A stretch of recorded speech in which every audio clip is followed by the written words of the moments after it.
My name is Heather Mitchell, and at 34 years old, I never expected to be uninvited from Mother's Day dinner. The text from my mom was brief. "We're doing Mother's Day with just the well-behaved kids this year. You can skip." My stomach dropped, tears welled up, but then something shifted inside me. 2 days later, I stood in my parents' doorway, watching my mother's face transform from smug satisfaction to utter shock. For the first time in my life, I had the upper hand in our toxic family dynamic, and I couldn't help but smile. Before I dive into what happened next, drop a comment letting me know where you're watching from. Hit that like and subscribe button if you've ever been the black sheep of your family. Trust me, this family showdown is one you won't want to miss. To understand why my mother's text message was the final straw, you need to know about the Mitchell family dynamic. We lived in an affluent neighborhood outside Boston, in a sprawling colonial home that looked picture perfect from the outside. My father, Robert, built a successful investment firm and provided us with every material comfort imaginable. But emotional comfort? That was in short supply, at least for me. My mother, Diane Mitchell, was the quintessential suburban matriarch, junior league president, charity gala organizer, and perfectionist extraordinaire. She ran our household with military precision and held exacting standards for her 3 children. Unfortunately, those standards seemed to apply differently depending on which child she was addressing. My sister Ashley, 2 years younger than me, was the golden child.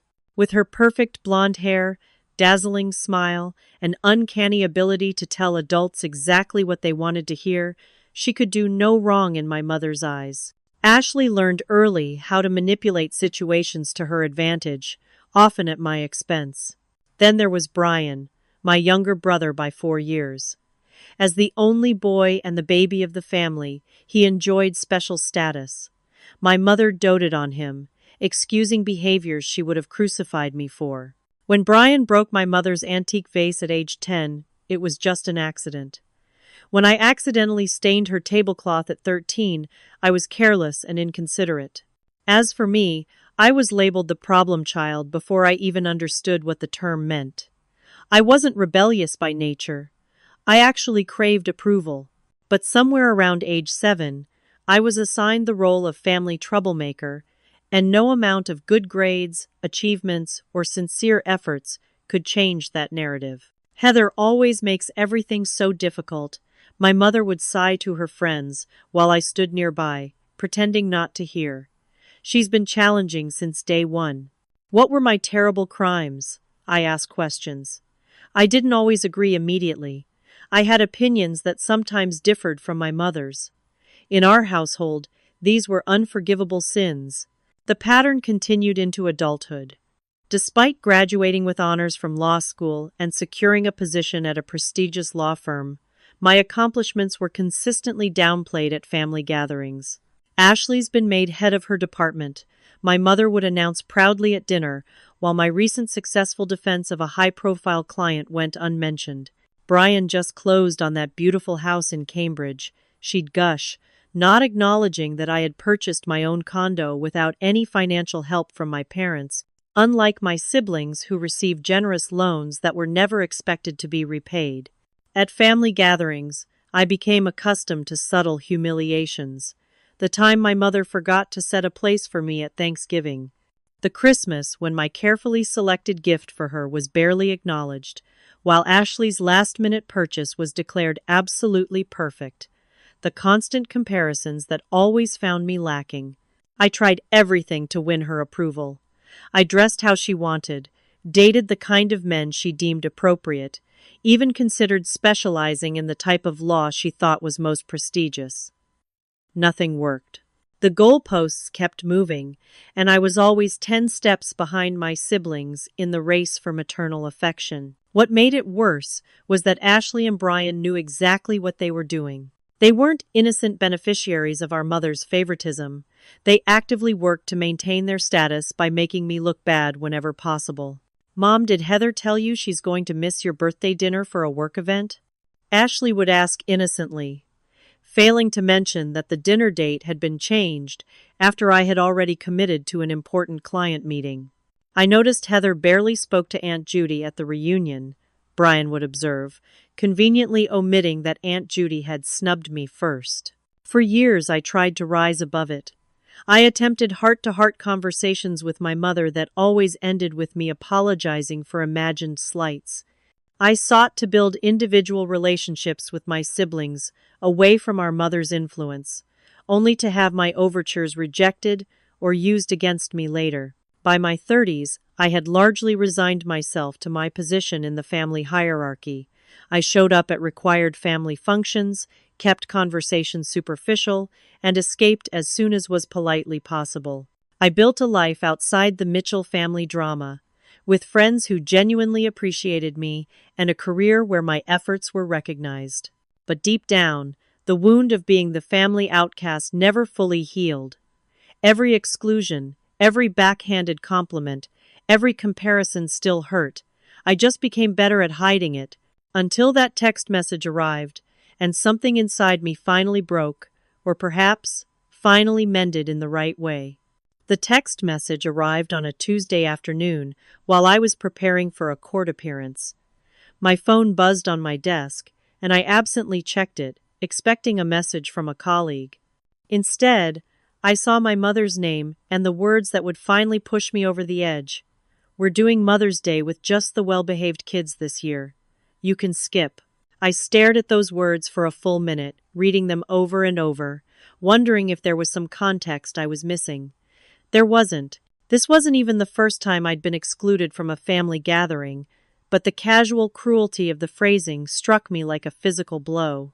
Well-behaved kids. As if I were still a misbehaving child rather than a 34-year-old professional woman.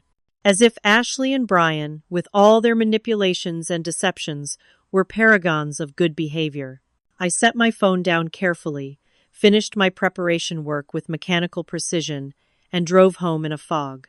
It wasn't until I was safely inside my apartment that I finally allowed myself to feel the full impact of that message. The tears came first. Hot, angry tears that I had suppressed for years. I sobbed until my throat was raw and my eyes were swollen. Then came the rage, a tsunami of it, breaking through the careful walls I had built around my feelings for my family. I hurled a throw pillow across the room, knocking over a framed photo from last Thanksgiving, the very holiday that had preceded this final insult. I picked up the photo, looking at our forced smiles, and suddenly remembered what had happened that day. Ashley had suggested we all help prepare the meal, a rare offer from my usually kitchen-averse sister. Somehow, I was assigned to make the gravy, which my mother was particularly fussy about. Despite following her recipe exactly, the gravy turned out lumpy. My mother was visibly disappointed. "I should have known better than to trust you with something so important," she had said, while Ashley gave me a sympathetic look that didn't reach her eyes. It was only now, staring at the photo, that I remembered seeing Ashley near the stove while I was briefly out of the kitchen taking a phone call. Had she tampered with the gravy? It seemed paranoid, but the timing suddenly struck me as suspicious. Curious, I opened Instagram and scrolled back to Ashley's posts from Thanksgiving. There it was, a story she had posted and forgotten to delete, timestamped during my phone call. A brief video panning across the kitchen, captioned "Operation Gravy Sabotage in Progress" with a crying, laughing emoji, showing Brian giving a thumbs up in the background. I felt sick. They had deliberately set me up to fail, and then documented it for their amusement. This wasn't childhood squabbling. We were adults, and they were still playing these games. My mind raced back to Christmas, just a month later. I had spent weeks searching for the perfect gift for my mother, a rare first edition of her favorite novel that had cost nearly a month's rent. When she unwrapped it, she merely said, "Oh, this looks old," and set it aside. Minutes later, she unwrapped Ashley's gift, a mass-produced scarf from a department store, and exclaimed over it as if it were the Hope Diamond. I had attributed it to her usual favoritism, but now I wondered if there was more to it. I checked my phone and found a text thread with my cousin Rebecca, who had been present that day. I had messaged her afterward, expressing my hurt over my mother's reaction. Her response, which I had overlooked in my disappointment, now jumped out at me. I overheard Ashley telling your mom before the gift exchange that you got something weird and used for her. She basically primed your mom to dislike whatever you gave her. The revelation hit me like a thunderbolt. This wasn't just favoritism, it was active sabotage. And I had been enduring it for decades, always trying to be the bigger person, always making excuses, always doubting my own perceptions. I called Dr. Finley, the therapist I had been seeing on and off since my late 20s. Usually, it took weeks to get an appointment, but she must have heard something in my voice because she offered to see me that evening.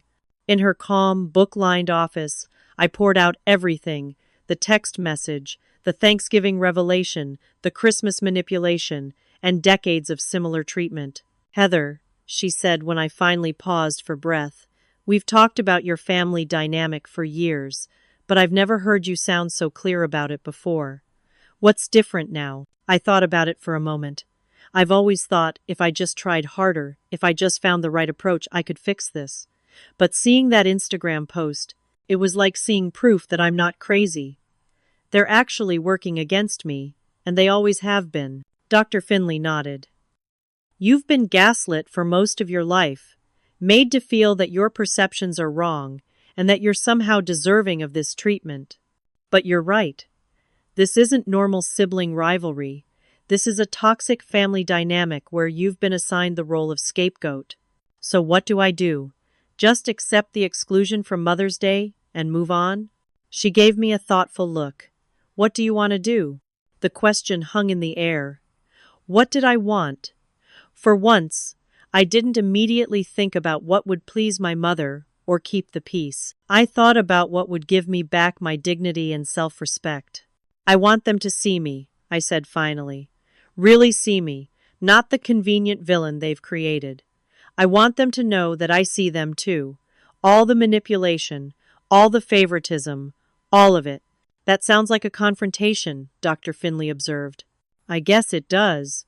The thought was terrifying but also strangely liberating. Confrontation isn't always negative, Heather. Sometimes it's necessary for growth and healing. But if you decide to do this, you need to be prepared. This won't be like your past attempts to talk to your mother one-on-one, where you ended up apologizing for bringing it up. This would be breaking a long-established family pattern, and there will be resistance. I nodded, feeling a strange calm settling over me. "I'm going to go to Mother's Day dinner, uninvited." Dr. Finley didn't try to talk me out of it. Instead, she helped me think through what such a confrontation might look like and how to prepare for it emotionally. By the time I left her office, the outline of a plan was forming in my mind. It wasn't about revenge, though a small part of me certainly wanted that. It was about finally standing in my truth and refusing to play the role that had been assigned to me since childhood. It was about reclaiming my narrative and my dignity. That night, I slept better than I had in years. For the first time in my adult life, I wasn't trying to figure out how to win my mother's approval. Instead, I was figuring out how to be true to myself, regardless of whether she ever approved. The next morning, I awoke with a sense of purpose that I hadn't felt in years. If I was going to confront my family about decades of mistreatment, I needed more than just my word against theirs. I needed evidence that even they couldn't dismiss. I took a day off work, something I rarely did, and dedicated it to gathering ammunition for the battle ahead. First, I created a new folder on my laptop titled Family Truth.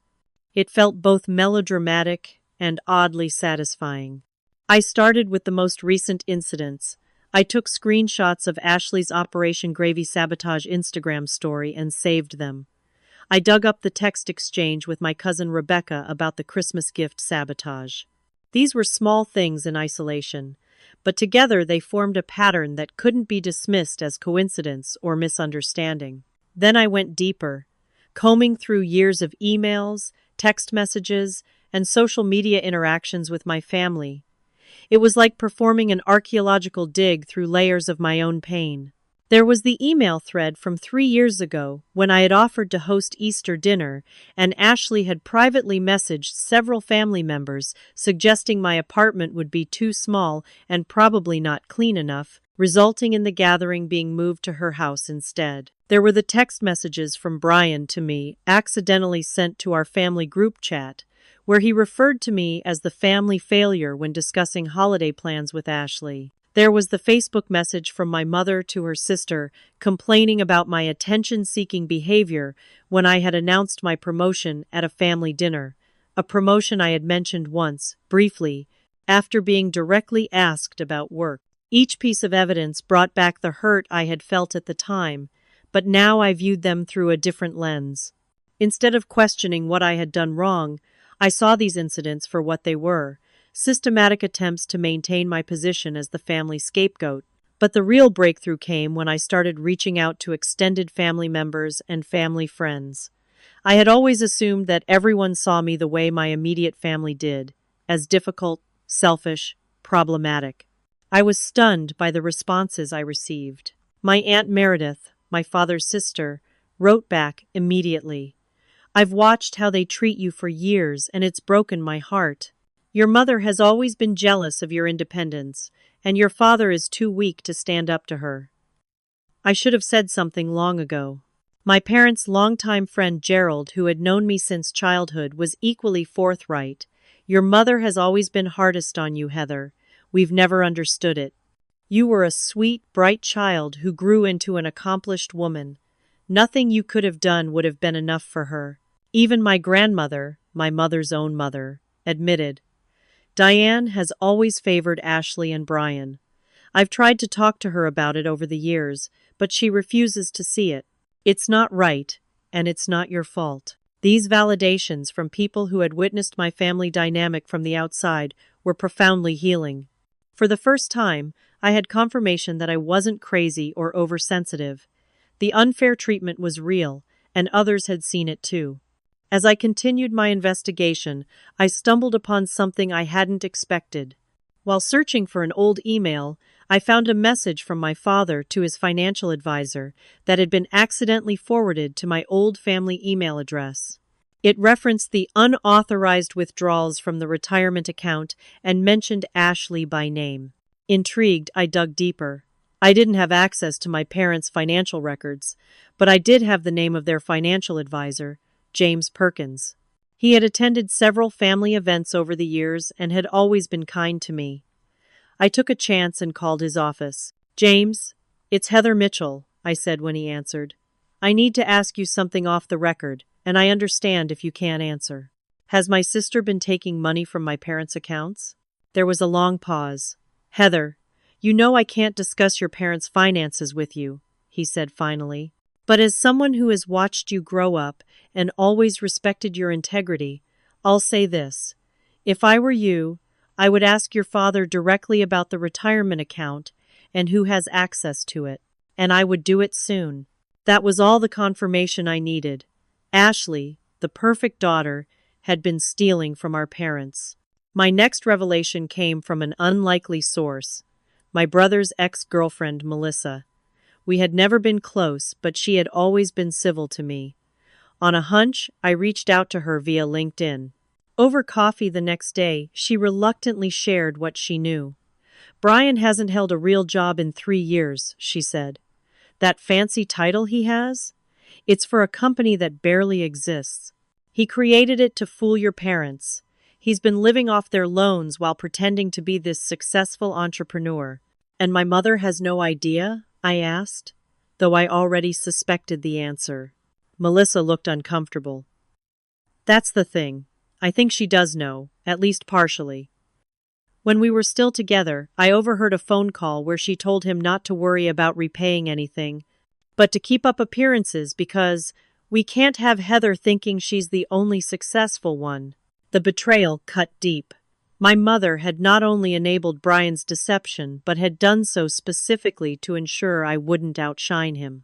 The perfect son wasn't so perfect after all, but maintaining the family narrative was more important than the truth. Armed with this knowledge, I contacted my best friend Samantha, who had witnessed the aftermath of countless family gatherings where I had arrived devastated and questioning my own worth. "I'm finally going to confront them," I told her.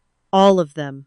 At Mother's Day dinner." Instead of trying to talk me out of it, Samantha immediately offered her support. "It's about damn time," she said. "What do you need from me?" "Help me organize all of this," I replied, gesturing to the mountain of evidence I had gathered. "Help me figure out how to present it without coming across as crazy or vindictive. And most importantly, help me stay strong when they try to gaslight me again, because they will." For the next several days, Samantha and I worked together, organizing the evidence into clear, undeniable patterns of behavior.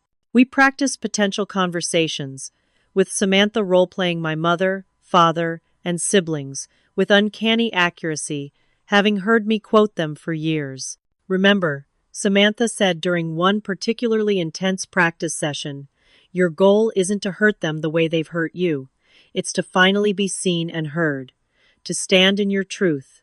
"And if they still can't see me?" I asked, voicing my deepest fear. She squeezed my hand. "Then you'll know you've done everything possible, and you can walk away with your dignity intact." Sometimes the closure we need doesn't come from others recognizing their wrongs. It comes from us finally acknowledging our own worth. By the end of the week, I had compiled an irrefutable case documenting years of unfair treatment, manipulation, and deception within my family. But more importantly, I had strengthened my resolve. For the first time, I wasn't seeking my family's approval or trying to earn my place at their table. I was preparing to claim it, whether they liked it or not. The week before Mother's Day, I focused on perfecting every detail of my plan. This wasn't just about showing up uninvited. It was about being so thoroughly prepared that no amount of manipulation or gaslighting could throw me off course. First, I needed the perfect outfit. It might seem trivial, but I knew my mother would immediately scrutinize my appearance, looking for anything to criticize. I chose a sophisticated navy blue dress that was both appropriate for the occasion and made me feel confident. Professional but not stuffy, feminine but not frivolous, armor disguised as fashion. Next came the gift. I knew whatever I brought would be compared unfavorably to Ashley's offering, but I refused to arrive empty-handed. After careful consideration, I selected a beautiful leather-bound photo album and filled it with family pictures from over the years. Pictures that told the true story of our family dynamic if one knew how to look. There was the Christmas photo where everyone was smiling except for 7-year-old me, standing slightly apart with red-rimmed eyes after being scolded for opening a present too enthusiastically. The graduation picture where my mother stood closer to Ashley than to me, despite it being my graduation. The vacation snapshot where Brian and Ashley were front and center, while I was barely visible at the edge of the frame. Together, these photos created a visual history of my gradual exclusion from the heart of the family.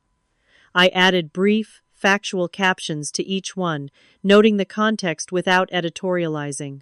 The album would be my mother's gift, but it was also evidence. With Samantha's help, I rehearsed potential scenarios until my responses became second nature. We practiced how I would react when my mother attempted to dismiss me at the door, when Ashley tried to paint me as the aggressor, when Brian made snide remarks disguised as jokes. "The key is to stay calm," Samantha reminded me. "The moment you lose your temper, they'll use it to reinforce their narrative that you're the problem." I also needed allies. My father, despite his passive enabling of my mother's behavior, had occasionally shown me kindness when we were alone. I decided to reach out to him directly before the confrontation. We met for coffee at a quiet cafe halfway between our offices. He seemed surprised by my invitation, but agreed readily enough. "Dad," I said once we were seated, "I know about Ashley taking money from your retirement account." His face went pale. "How did you?" "That's not important. What matters is that I'm not the only one who knows. What matters is that for years, you've allowed Mom to treat me as the family failure, while my siblings literally steal from you and lie about their lives." My father stared into his coffee cup, unable to meet my eyes. "It's complicated, Heather. Your mother. She has certain expectations, certain ways of seeing things. It's easier sometimes to just let her scapegoat me, to sacrifice one child's well-being for your own comfort. The words came out sharper than I intended, but I didn't regret them. He flinched. When you put it like that, it sounds terrible. It is terrible, Dad. It's been terrible to live with for 34 years. A long silence stretched between us. Finally, he looked up. What do you want from me, Heather? The truth. When I come to Mother's Day dinner. Your mother said you weren't coming. I'm coming. And when I do, I need you to not deny what you know to be true. I don't expect you to stand up to her. You've made it clear that's not something you're willing to do. But I expect you not to lie to protect Ashley and Brian anymore. He nodded slowly, a mixture of shame and relief on his face. I can do that much, at least. My next unexpected ally came in the form of my cousin Rebecca. After our text exchange about the Christmas gift incident, she reached out to me directly. I've watched how they treat you for years, she said when we met for lunch. It reminds me of how my mom, your Aunt Linda, treated me before I cut contact with her. I was surprised. I had no idea. Rebecca gave a sad smile. That's the thing about toxic family dynamics. They thrive on silence. Everyone sees, but no one speaks up. I wish I had said something sooner about how your mom and siblings treat you. You can say something now, I said. Will you be at Mother's Day? She nodded. Wouldn't miss it for the world. Then just be honest if the topic comes up. That's all I ask. Rebecca reached across the table and squeezed my hand. I can do better than that. I'll be there early, and I'll help run interference. Your mom won't be able to turn me away at the door like she might try with you. With my preparations complete, all that remained was to face my anxiety about the confrontation itself. The night before Mother's Day, I found myself pacing my apartment, second-guessing my decision. What if I was overreacting? What if this ruined any chance of reconciliation with my family? What if I made a fool of myself? I called Samantha in a moment of panic. I don't know if I can go through with this, I admitted.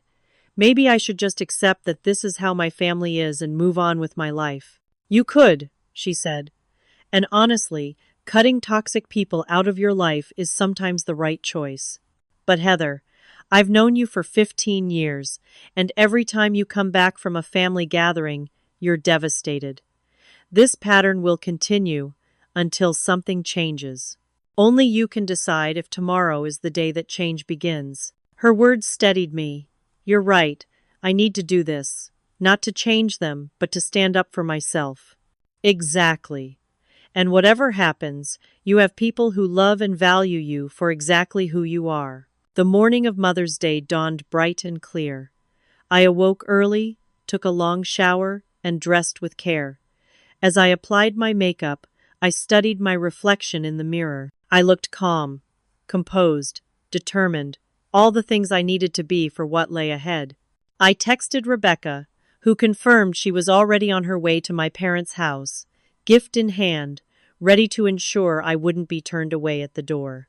As I gathered my purse, keys, and the photo album, I took one final moment to center myself.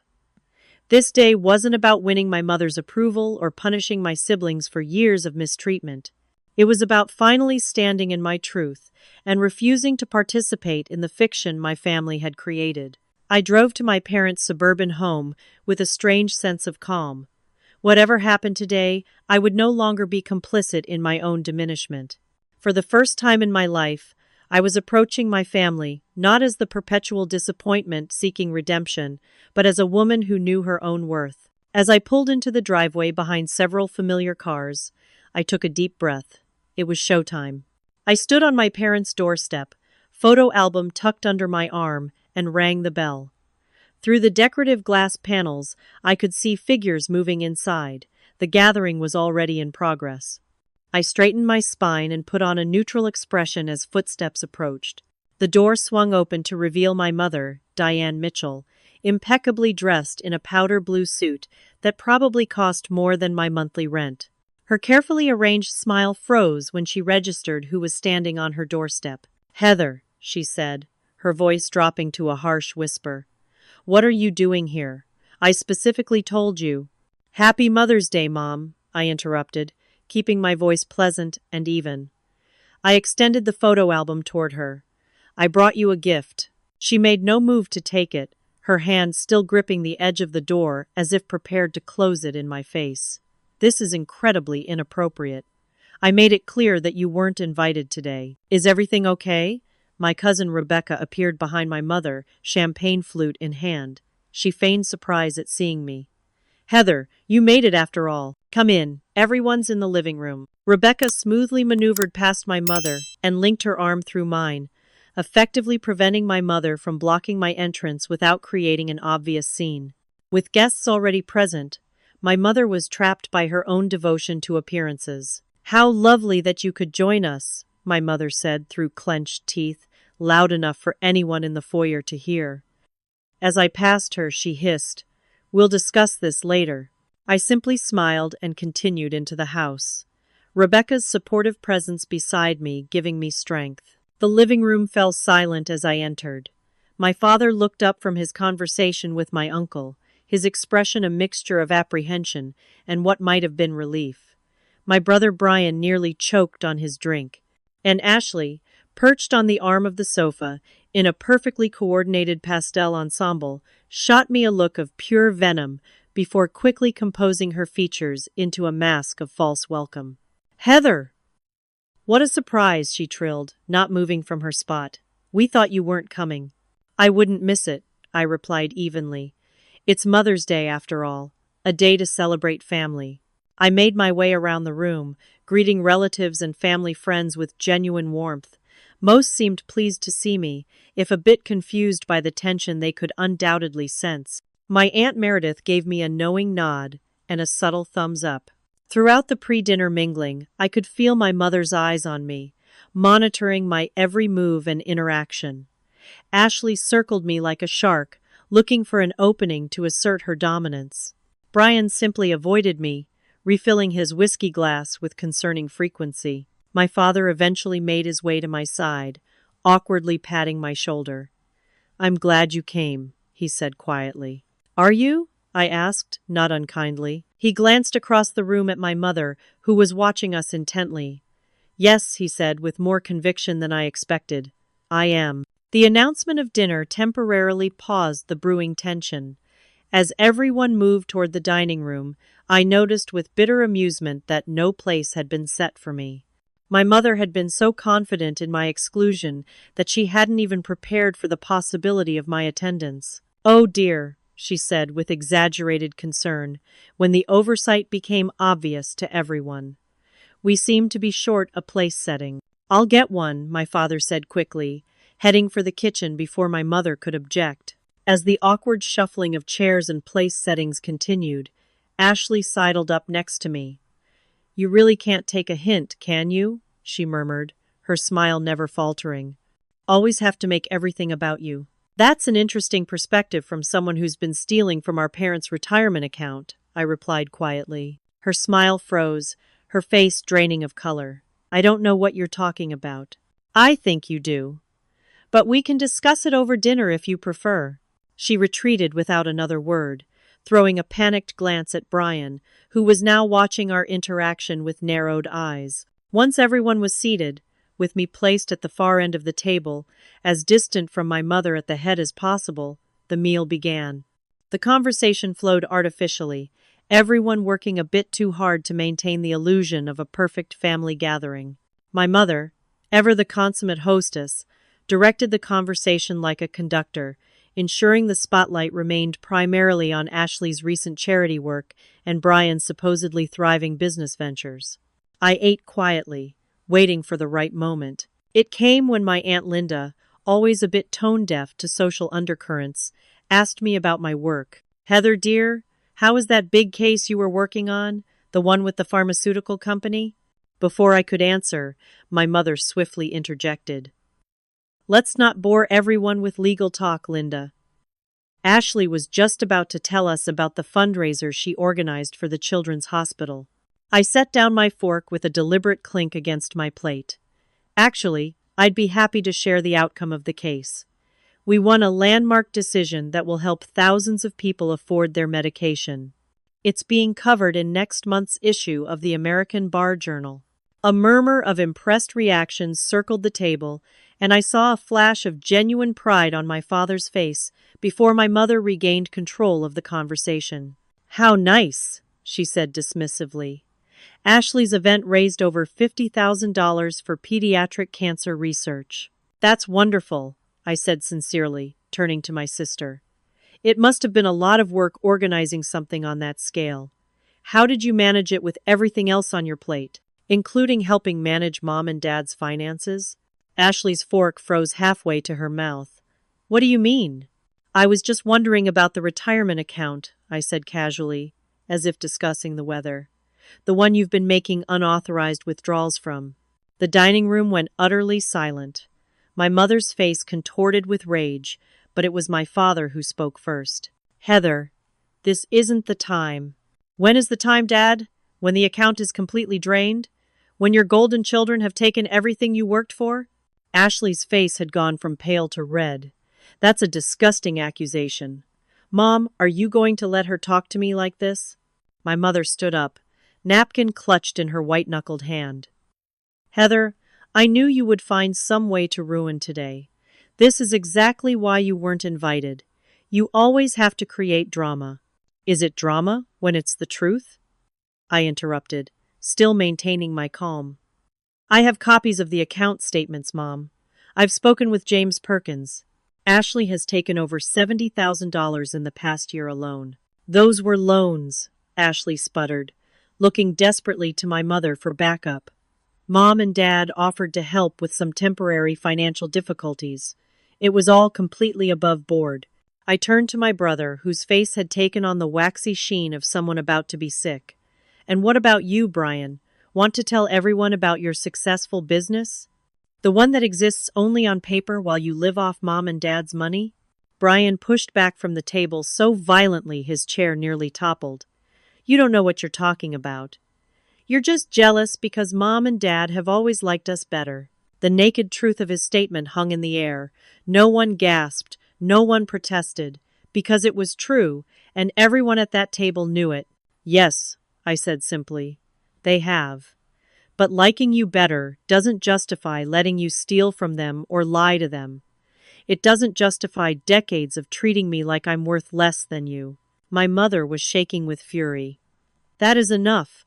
I want you out of my house right now." "Diane," my father said, his voice uncharacteristically firm. "Let her speak." My mother turned to him, betrayal written across her face. "Robert, you can't possibly—" I said, "Let her speak, please."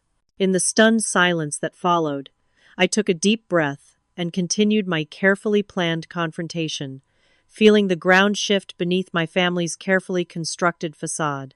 The silence that followed my father's unexpected support was profound. My mother slowly sank back into her chair, her expression a mixture of shock and betrayal. Ashley and Brian exchanged panicked glances, suddenly uncertain of their footing in this new terrain where their father wasn't automatically backing their mother. I took a sip of water, gathering my thoughts before continuing. The momentum was with me now, and I needed to use it wisely. "I didn't come here today to hurt anyone," I began, looking around the table at the mixture of uncomfortable and curious faces. "I came because I'm tired of pretending. I'm tired of being cast as the family villain when the reality is very different." Ashley recovered first, her face arranging itself into a mask of wounded innocence. "If you're not trying to hurt anyone, then what exactly do you call these wild accusations? You show up uninvited and immediately start attacking us." "They're not wild accusations if they're true," I replied calmly. I reached into my purse and pulled out a folder, placing it on the table. "These are printouts of the withdrawals from Mom and Dad's retirement account over the past 18 months. $78,000, Ashley, all transferred to your personal account." "As I said, those were loans," Ashley insisted, though her voice had lost some of its conviction. "Mom and Dad were helping me through a rough patch after my divorce." "A rough patch that required nearly $80,000? I asked. "And were they also loans when you told Mom and Dad you were using the money to pay for your condo renovations, when you were actually funding your boyfriend Trevor's failed startup?" Ashley's face went white. "How did you—" "I did my research," I said. Just like I researched Brian's company, Mitchell Innovative Solutions, the company that has no employees, no clients, and no actual business operations, yet somehow provides Brian with a six-figure salary directly from mom and dad's accounts. Brian pushed his plate away, his appetite clearly gone. You had no right to dig into my business affairs. No, what you had no right to do was lie to our parents about building a successful company while draining their retirement savings, I countered. What you had no right to do was ridicule me for years as the family failure while you were living a complete fabrication. My mother, who had been uncharacteristically silent, finally found her voice. Even if what you're saying is true, which I'm not conceding, what gives you the right to air our private family business in front of everyone? She gestured around the table at our extended family and friends, many of whom were studiously examining their plates. Because this isn't just about money, I said. It's about a pattern that's existed in this family for as long as I can remember. Ashley and Brian can do no wrong, even when they're literally stealing from you. But I'm criticized and excluded for simply existing in a way that doesn't match your expectations. I turned to my extended family. I apologize if this is uncomfortable for all of you, but I've spent decades being gaslit about my place in this family.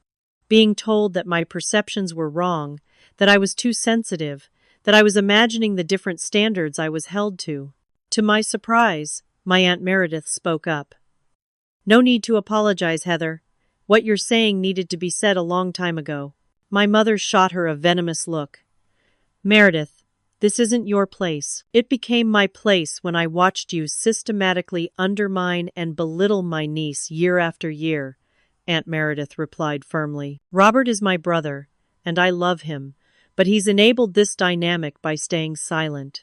We all have. My cousin Rebecca nodded in agreement. It's been painful to watch, Aunt Diane. The way you praise Ashley and Brian while finding fault with everything Heather does. A flush crept up my mother's neck. That is simply not true. I have always treated all my children fairly.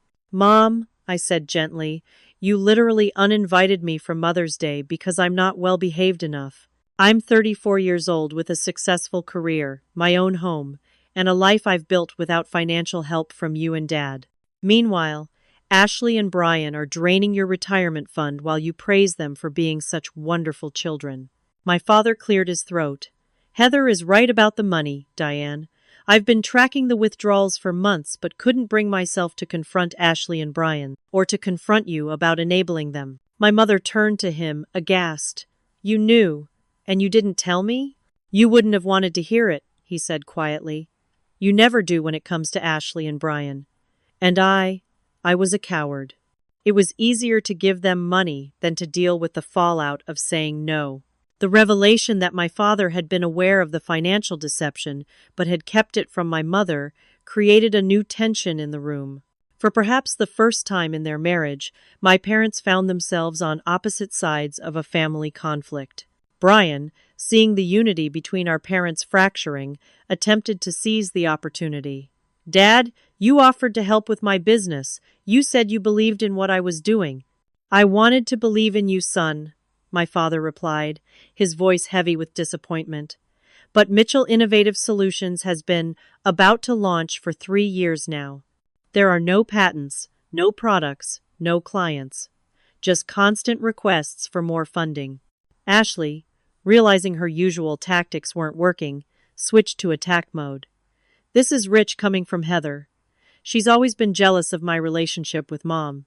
She couldn't stand that I was more successful socially, that people actually like me, so now she's trying to destroy my reputation with these accusations.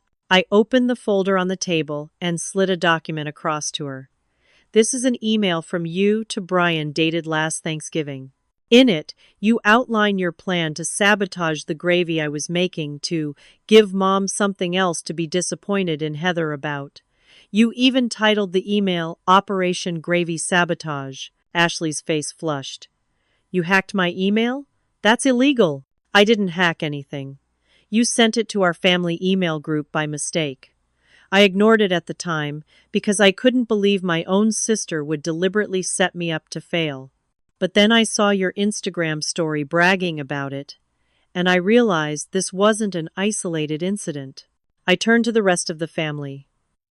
This is what I've been dealing with for years. Not sibling rivalry, not good-natured teasing, but calculated attempts to make me look bad in front of our parents. My Uncle David, who had been listening quietly, spoke up. Diane, I've got to say, I've noticed this pattern too. At family gatherings, you're quick to praise Ashley and Brian, but you either ignore Heather's accomplishments or find something to criticize about them. That's not true, my mother protested weakly, but I could see in her eyes a flicker of recognition. At Christmas, I continued, I gave you a first edition of your favorite novel. It cost me nearly a month's rent. You barely looked at it before setting it aside. Ashley gave you a scarf from the department store sale rack, and you acted like it was the most thoughtful gift you'd ever received. I appreciated your gift, my mother insisted. I just don't like used things. It wasn't used, Mom. It was a collector's item. And the reason you thought it was used is because Ashley told you it was before you even opened it. I have the text messages where she admitted doing it deliberately. Ashley's composure finally cracked. So what if I did? You've always tried to show me up, always had to be the smart one, the successful one. You think you're better than us because you have your fancy law degree and your perfect career. I've never thought I was better than you, Ashley. I've spent my entire life trying to be good enough for this family. Good enough for Mom to love me the way she loves you. The raw honesty of my statement hung in the air. For once, I wasn't trying to win or to hurt anyone. I was simply speaking my truth, and everyone at that table could feel it. My father reached across the table and took my hand. I'm sorry, Heather.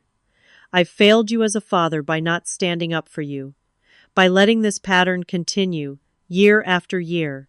Tears pricked at my eyes, but I blinked them back. Thank you for saying that, Dad. My mother stood abruptly. I need a moment. She left the dining room, her heels clicking sharply on the hardwood floor. In her absence, the room erupted into multiple conversations. Some relatives excused themselves awkwardly, while others approached me with words of support and their own observations of the family dynamic. Brian remained at the table, staring into his empty whiskey glass. You've really done it now, he muttered as I passed his chair. Mom will never forgive you for this. I paused and looked down at him. Maybe not.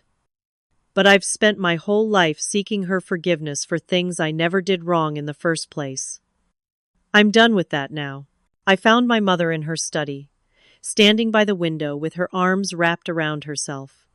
She turned when I entered, her face composed, but her eyes red-rimmed. Have you finished humiliating me in front of our family? She asked. That was never my intention, I said honestly. But I couldn't keep pretending anymore. Not for your comfort, not for the sake of family harmony, not for any reason. She looked at me for a long moment. You really believe I've treated you unfairly all these years? I don't just believe it, Mom. I know it. And deep down, I think you know it too. She turned back to the window. You've always been so different from me, from what I wanted in a daughter. So independent, so questioning.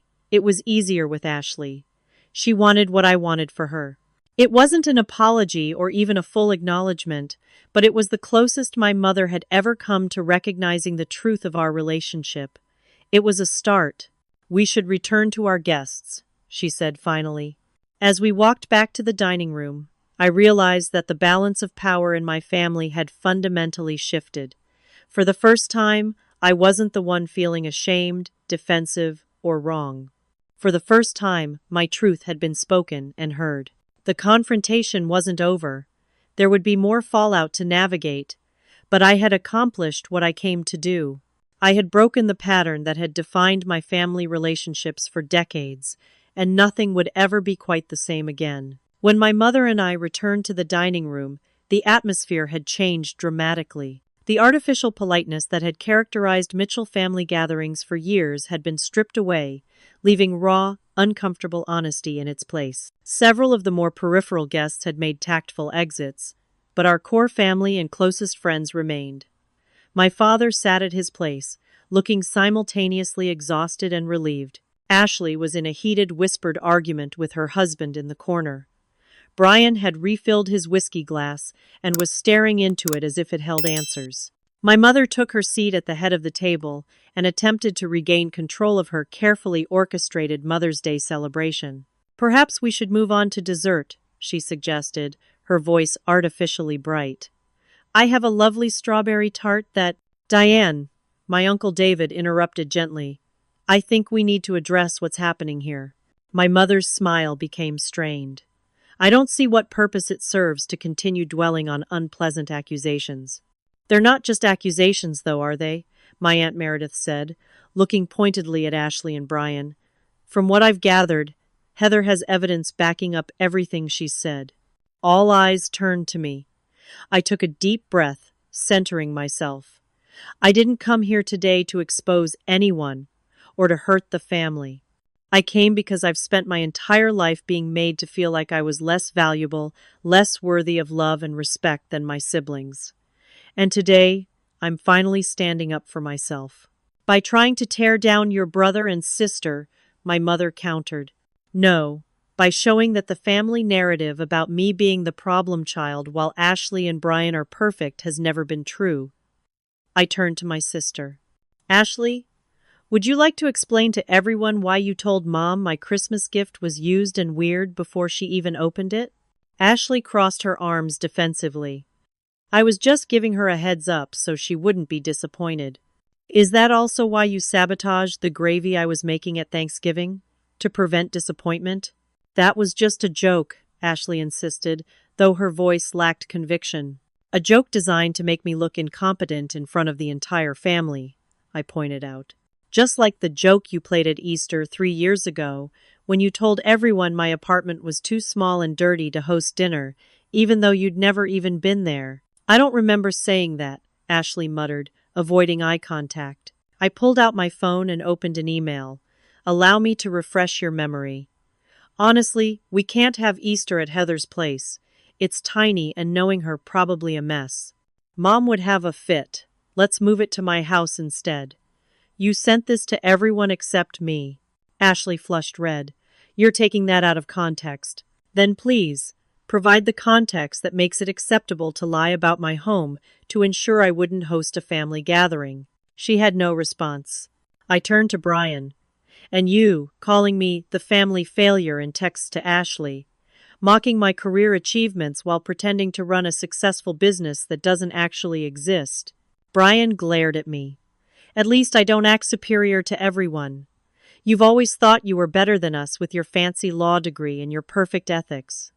"I've never thought I was better than anyone in this family," I said quietly. "I've spent most of my life believing I was worse, less lovable, less worthy, less valuable, because that's what I was told, directly and indirectly, over and over again." My cousin Rebecca spoke up. "It's true. I've watched it happen at every family gathering. Heather accomplishes something impressive, and it's downplayed or ignored. Ashley or Brian do something ordinary, and it's celebrated like they've won a Nobel Prize." My father cleared his throat. "Rebecca's right, and I've been complicit in it by staying silent." He turned to my mother. "Diane, we need to acknowledge this. We've treated Heather differently, held her to different standards." My mother's face had gone pale. "That's not true. I've always wanted what's best for all my children." "Mom," I said gently, "when I made partner at my firm last year, the youngest person ever to do so at Henderson and Walsh, do you remember what you said?" She looked puzzled. I said, "Congratulations, of course." "No," you said. "That's nice, dear. I hope it doesn't mean you'll be too busy to date. You're not getting any younger, you know." Then you immediately turned to Ashley and spent 10 minutes praising her for organizing the neighborhood block party. My mother opened her mouth to deny it, then closed it again. For perhaps the first time, I saw uncertainty in her eyes. "And Dad," I continued, turning to my father, "when I closed the Westridge case and won a settlement that made headlines in the legal community, your response was to ask if I was saving enough for retirement. But when Brian claimed to have landed a non-existent client for his non-existent business, you took him out for an expensive celebration dinner." My father had the grace to look ashamed. You're right. I didn't realize how inconsistent my reactions were, but hearing it laid out like this, I can see it now. It's not just about recognition, I said. It's about the basic family dynamic. Ashley and Brian could do no wrong, even when they were literally stealing money and lying about their lives. But I was criticized and excluded for simply being myself. I never stole anything, Ashley protested weakly. My father fixed her with a steady gaze. Ashley, I have the bank statements. $78,000 from our retirement account transferred to your personal account over 18 months. Money that was supposedly for your condo renovations, but instead went to Trevor's failed tech startup. Ashley's husband turned to her in shock. You invested in Trevor's company? After I specifically advised against it? With your parents' retirement money? Ashley burst into tears. I was trying to help a friend, and I was going to pay it back once the company took off. The company declared bankruptcy 3 months ago, my father said quietly. Trevor left the country. That money is gone. The room went silent as the full impact of this revelation sank in. My mother looked shell-shocked. And Brian, my father continued, your company exists only on paper. There are no products, no clients, no actual business operations. Just a steady stream of investment from your mother and me directly into your personal account. Brian's face crumpled. I was going to make it work. I just needed more time, more funding. Not everyone can be an instant success like Heather. I wasn't an instant success, I corrected him. I worked through law school waiting tables at night. I graduated with honors while carrying a full course load and working 30 hours a week. I earned my position through years of 80-hour work weeks and sacrificed personal relationships to build my career. Nothing about it was instant or easy. My Uncle David leaned forward. Diane, Robert, I think what we're seeing here is a pattern that's been going on for decades. Heather has been held to an impossibly high standard, while Ashley and Brian have been protected from consequences. My mother looked around the table, seemingly realizing for the first time that the family perspective had shifted. The narrative she had controlled for so long was crumbling. I only wanted to protect them, she said quietly. They needed more support, more help than Heather did. She was always so capable. So you punished me for being independent? I asked. Excluded me for not needing you enough? Tears welled in my mother's eyes. I never meant to hurt you, Heather. I never understood you. You were always questioning, always challenging. Ashley and Brian were easier. It wasn't an apology, but it was perhaps the most honest thing my mother had ever said to me. The money, Diane, my father pressed gently. Did you know what they were really using it for? My mother looked down at her hands. I suspected. But I didn't want to know for certain. It was easier to believe they needed our help, that they were building something meaningful. While believing I didn't need or deserve the same support, I added, You never seemed to, my mother replied, a hint of defensiveness returning to her voice. I never asked because I knew the answer would be no, I said quietly. I learned early on that the family resources, emotional and financial, weren't available to me the same way they were to Ashley and Brian. My cousin Rebecca reached over and squeezed my hand in silent support. I think, my Aunt Meredith said after a moment, that this family has been living with secrets and unspoken truths for far too long. And while today's revelations are painful, they're also necessary if any healing is going to happen. My father nodded slowly. Meredith is right. He turned to me. Heather, I owe you an apology. I've failed you as a father by not seeing what was happening, by not standing up for you, by enabling a family dynamic that hurt you deeply. The sincere regret in his voice brought tears to my eyes. Thank you, Dad. And I owe you something else, he continued. The truth. I've always been incredibly proud of you, of your intelligence, your work ethic, your integrity. I never knew how to express it, especially when your mother seemed so focused on your siblings. It was easier to go along with her lead than to challenge the family dynamic. That's not an excuse, he added quickly. It's an explanation, but not a justification. I should have been stronger, and I'm deeply sorry that I wasn't." As my father's words hung in the air, Ashley suddenly stood up. "Fine, I took the money, okay? I made some bad decisions. But that doesn't make me a bad person. And it doesn't erase years of Heather being difficult and judgmental and making everyone feel stupid around her." "I've never intentionally made anyone feel stupid," I protested. "You didn't have to try," Ashley shot back. "You were always the smart one, the responsible one, the perfect one. Do you have any idea what it's like growing up in that shadow? Always being compared and found wanting?" The irony of her statement was breathtaking. "Ashley, that's exactly how I've felt my entire life, except in our family you were the golden child and I was the one always found wanting."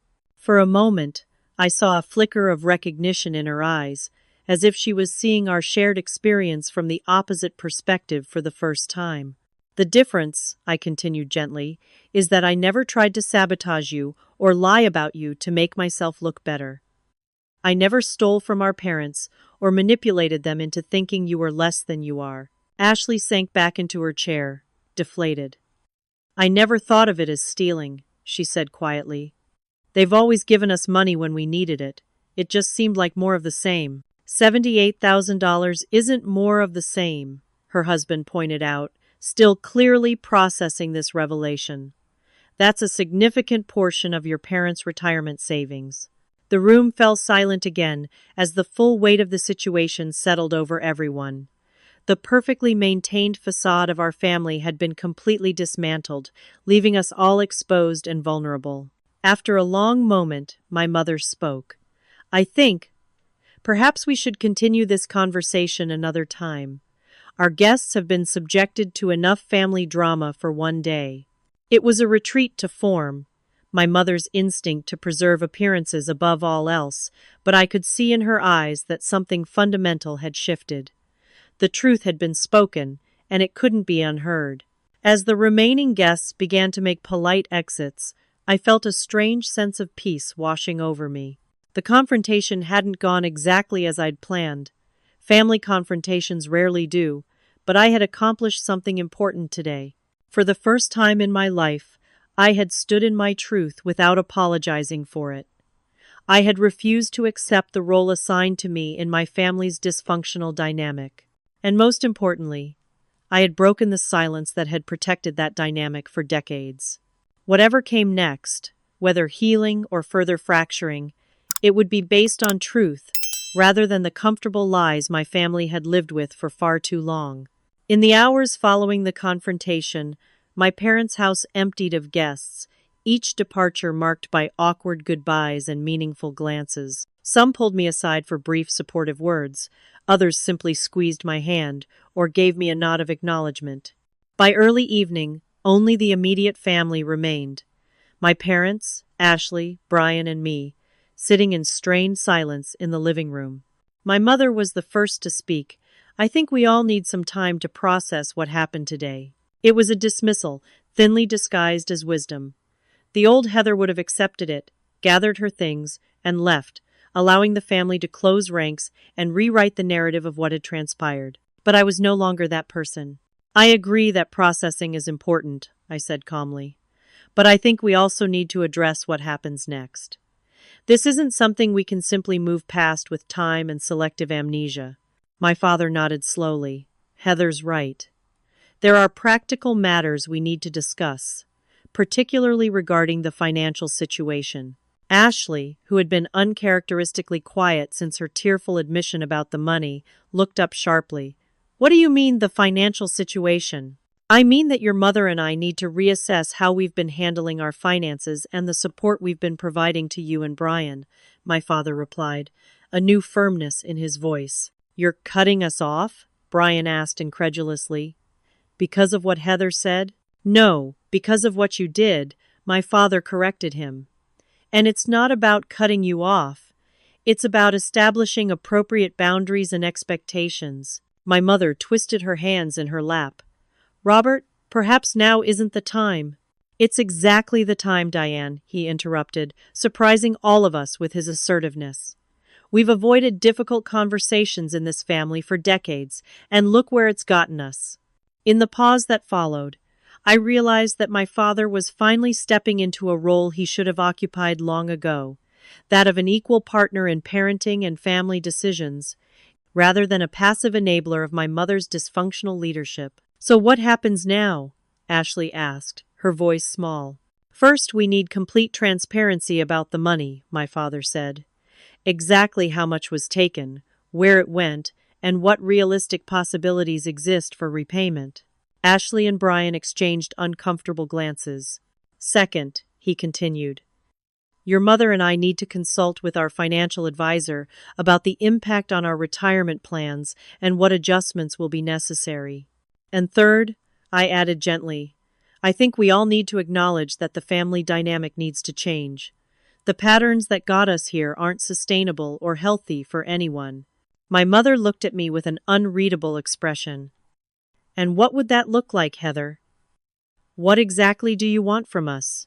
It was a fair question, and one I had thought about extensively during my preparation for this day. "I want honesty. I want acknowledgement of the past without defensiveness or denial. I want equal treatment and respect going forward, and I want accountability for actions that have hurt me or others in the family." "That sounds reasonable to me," my father said. My mother didn't immediately agree, but she didn't object either, which was progress in itself.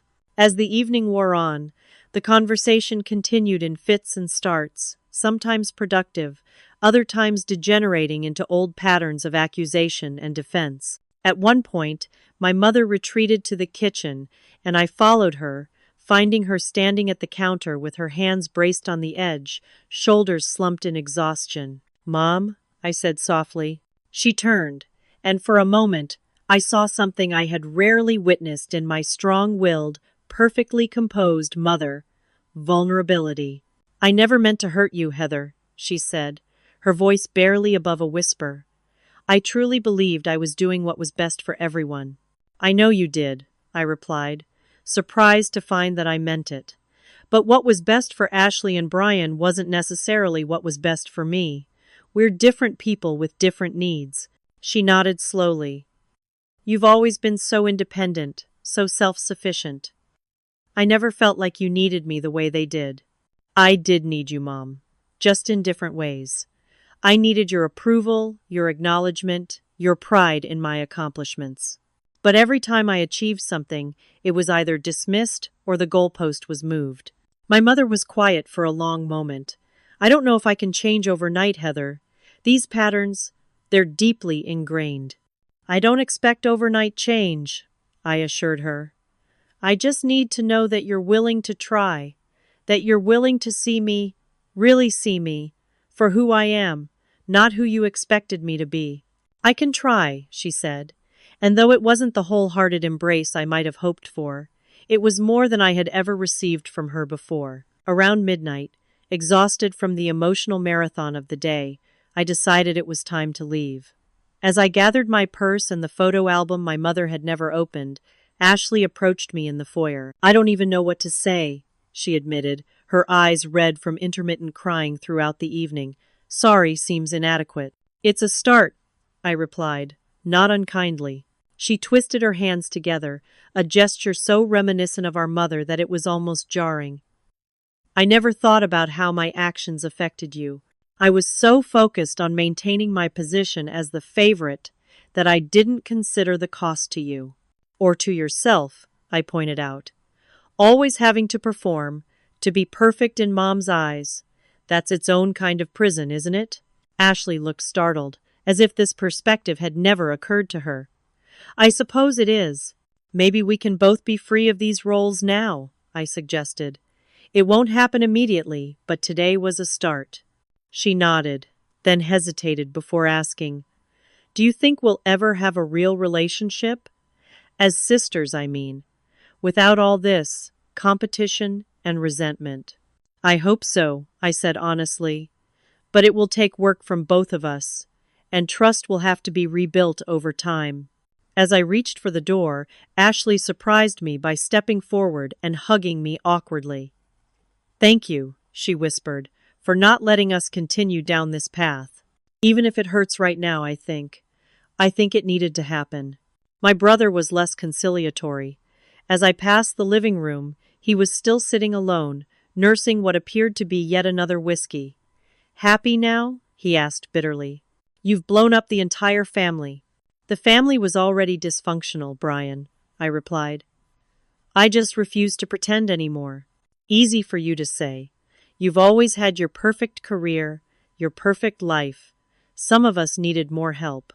I sighed, recognizing that he wasn't in a place to hear me yet. There's a difference between needing help and exploiting our parents' generosity while lying about your circumstances.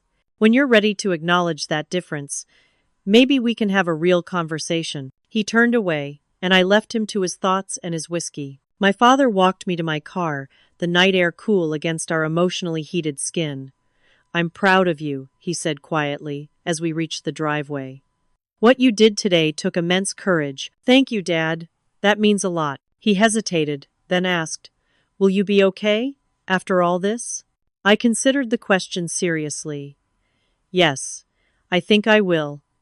For the first time in a long time, I feel authentic. Whatever happens next, at least I'm no longer complicit in my own diminishment." "I'd like us to talk more," he said. "Without your mother or siblings present, I have a lot to make up for." "I'd like that too," I replied, touched by his sincerity. As I drove home in the quiet darkness, I felt drained but curiously light, as if a weight I had carried for years had finally been lifted. The confrontation hadn't magically fixed everything. Real life rarely works that way, but it had created space for truth and potential healing, where before there had only been denial and pain. That night, I called Samantha to debrief, spending nearly 2 hours recounting every detail of the day's events. She listened with the patience and insight of a friend who had witnessed my struggles for years. "So what happens now?" she asked, when I had finally finished. "Honestly, I'm not entirely sure," I admitted. "I think we're in uncharted territory as a family. But for the first time, I feel like I'm standing on solid ground instead of quicksand." "And how are you feeling about all of it?" I considered the question, sorting through the tangle of emotions the day had produced. Exhausted, relieved, sad for what might have been if we'd had this reckoning years ago, hopeful that something healthier might be possible going forward, and proud of myself for finally finding my voice. "You should be proud," Samantha affirmed. "What you did was incredibly brave." After we hung up, I sat on my balcony watching the city lights, allowing the events of the day to settle in my mind. There would be more conversations, more negotiations of new boundaries, more moments of progress and regression as my family adjusted to this seismic shift in our dynamic. But one thing had changed permanently. I would never again accept the role of family scapegoat. I would never again silence my truth to maintain a false harmony. And I would never again measure my worth by my mother's approval or my siblings' acceptance. For the first time since childhood, I felt truly free to be exactly who I was, not who my family needed me to be. And in that freedom, I found a peace I had been seeking my entire life. 3 months after the Mother's Day confrontation, I sat at an outdoor cafe, watching pedestrians stroll past in the warm summer sunshine. My father sat across from me, his coffee cooling between his hands as we continued our weekly conversation, a new tradition that had emerged from the wreckage of our family's old patterns. "Ashley called yesterday," he said, a tentative smile crossing his face. "She's enrolled in a financial literacy course. Says she wants to understand how to manage money properly." I nodded, pleasantly surprised. "That's good to hear. She also asked if you might be willing to meet with her sometime. Just the two of you." I took a thoughtful sip of my latte. I think I'd be open to that. Not immediately ready to trust her completely, but willing to see if a new kind of relationship is possible. In the months since Mother's Day, our family had been undergoing a slow, sometimes painful transformation. My parents had consulted with a financial advisor about the impact of Ashley and Brian's withdrawals on their retirement savings. The news wasn't good. They would likely need to work several years longer than planned, but facing the reality had led to necessary changes. Both Ashley and Brian had been cut off from unfettered access to my parents' accounts. My father, with newfound resolve, had insisted on formal repayment agreements for the money they had taken. Ashley had agreed, though her financial situation made immediate repayment impossible. Brian had initially refused, leading to several weeks of strained relations before he finally, grudgingly, signed the agreement. More significant than the financial reckoning, however, was the emotional recalibration occurring within our family. My mother, true to her word, was trying, though not always succeeding, to see me as I truly was, rather than as the perpetual disappointment she had cast me as for so long. "Your mother asked me to tell you she started seeing Dr. Hanson," my father said, naming a well-respected therapist in the area. I nearly choked on my coffee. "Mom is in therapy? Voluntarily?" My father chuckled. "I was as shocked as you are. But after our last family dinner, when she fell back into old patterns and you calmly called her on it, I think it finally sank in that she needed help to change." That dinner had been our first attempt at a family gathering since Mother's Day. It had gone reasonably well until my mother had made a dismissive comment about my recent promotion to senior partner, a remarkable achievement that had made me one of the youngest senior partners in my firm's history. Instead of swallowing the hurt as I would have in the past, I had calmly said, "Mom, when you dismiss my accomplishments like that, it makes me feel unvalued and unseen. I'd appreciate it if you could acknowledge that this promotion is significant and something I've worked incredibly hard to achieve." The table had gone silent. In the past, such direct confrontation would have led to tears, denials, and eventually my apologizing for being too sensitive. But my mother had simply sat there, a strange expression on her face, before saying, "You're right. Congratulations on your promotion, Heather. It is a significant achievement." It had been awkward and clearly difficult for her, but it had been progress. "How are things between you and Brian?" my father asked, pulling me back to our cafe conversation. I sighed, still strained. He texts occasionally, but they're usually brief and somewhat defensive. I think he's having the hardest time adjusting to the new family dynamic. "He's struggling in general," my father admitted. "Without our financial support, he's had to get a real job for the first time in years. It's been humbling for him." "I imagine it has," I said, feeling a mixture of sympathy and frustration toward my brother. "Has he abandoned the fake business entirely?" "Not entirely. He's scaled it back to a side project while he works at his friend's marketing firm. Time will tell if anything comes of it, but at least now it's honest work, rather than a facade funded by our retirement." We sat in comfortable silence for a moment, watching the world go by. These weekly coffee meetings with my father had become a cherished new ritual, a space where we could speak honestly without the complicated dynamics of the full family present. "I received an interesting call from your cousin Rebecca yesterday," my father said after a while. "She's organizing a family reunion for next month and wanted to make sure you knew you were specifically and enthusiastically invited." I smiled, remembering how Rebecca had stood by me during the Mother's Day confrontation. "That's nice of her. I've actually been talking with Rebecca quite regularly these days. She understands what it's like to be the family outcast." "You were never supposed to be an outcast, Heather," my father said softly, regret evident in his voice. "I'm so sorry we made you feel that way for so long." "I know, Dad. And I appreciate your apology, and more importantly, the effort you've been making to change things." And he had been making effort. My father had transformed from a passive enabler of my mother's favoritism to an active participant in reshaping our family dynamic.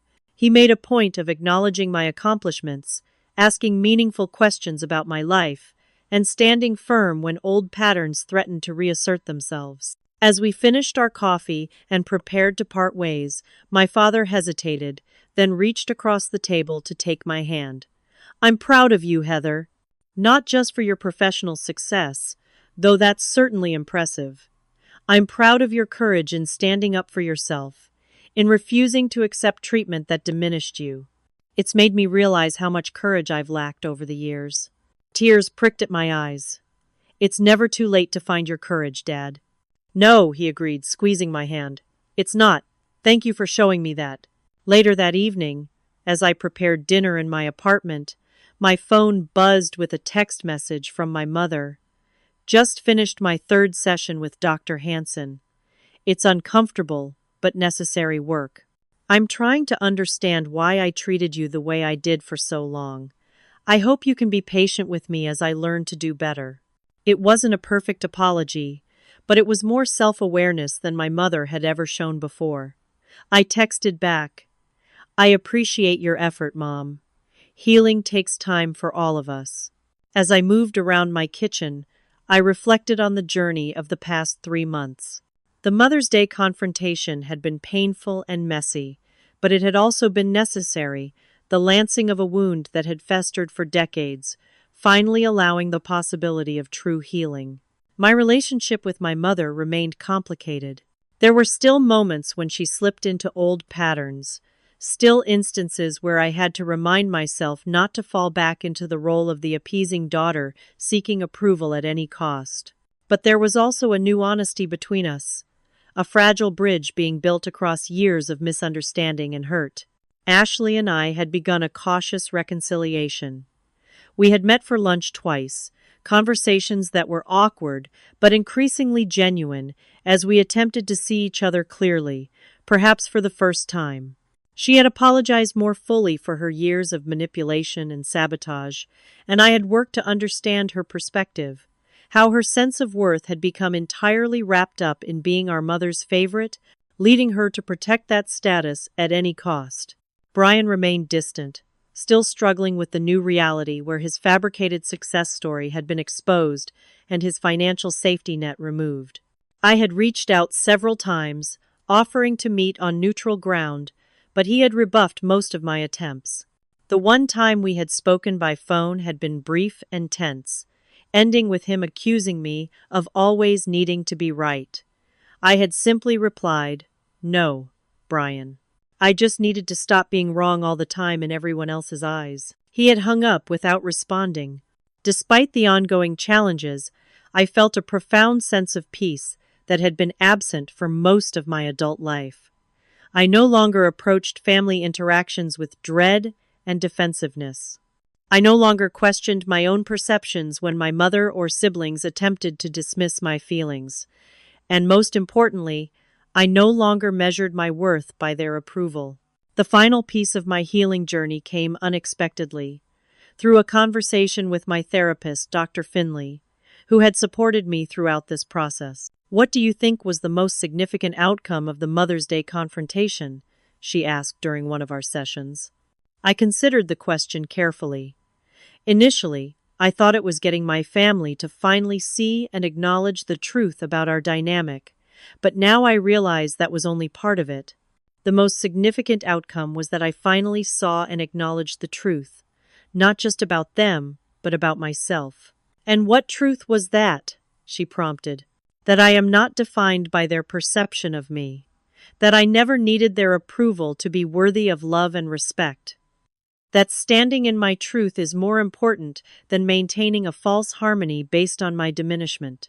Dr. Finley smiled. "That's profound growth, Heather. Many people never reach that level of self-awareness and self-acceptance." "It's still a work in progress," I admitted. "There are still moments when I fall into old patterns, still times when I catch myself seeking validation from my mother or feeling hurt when it isn't forthcoming." "Of course," she agreed. "Healing isn't linear, and patterns established over decades don't disappear overnight. But you've created a new foundation based on truth and authentic self-worth. That's something to be proud of." As summer turned to fall, my family continued its halting progress toward a healthier dynamic. We celebrated my father's birthday with a small dinner that, while not entirely free of tension, was markedly different from the gatherings of the past. My mother made a visible effort to acknowledge my contributions and engage with me as an equal to my siblings. Ashley and I continued our cautious rebuilding of trust. Even Brian showed small signs of potential growth, making a point to ask about my work and listening to my answer without immediate defensiveness. The process wasn't perfect, and there were still moments of regression, still painful reminders of the dysfunctional patterns that had defined us for so long. But there was also hope, genuine hope that we might eventually forge relationships based on truth, respect, and authentic connection. As for me, I had finally stepped fully into my own power. I had broken the chains of family expectation and conditional love that had bound me for decades. I had learned to stand in my truth without apology, to value myself independent of external validation, and to establish boundaries that protected my hard-won sense of self-worth. The uninvited daughter had claimed her place at the table, not through pleading or performance, but through the quiet, unstoppable power of her own truth. And in doing so, she had opened the door to the possibility of a family transformed, not perfect, but perhaps, at long last, real. If you've ever been the black sheep in your family, or felt unappreciated by those who should love you most, I hope my story gives you courage. Standing in your truth isn't easy, but it's worth it. You deserve to be seen, heard, and valued for who you truly are. Please share your experiences in the comments below. Have you ever had to confront toxic family dynamics? What happened? I'd love to hear your stories and connect with others who've walked similar paths. Don't forget to like this video if it resonated with you, subscribe to hear more stories like mine, and share it with someone who might need to hear that they're not alone. Thank you for listening, and remember, your worth isn't determined by anyone else's inability to see it.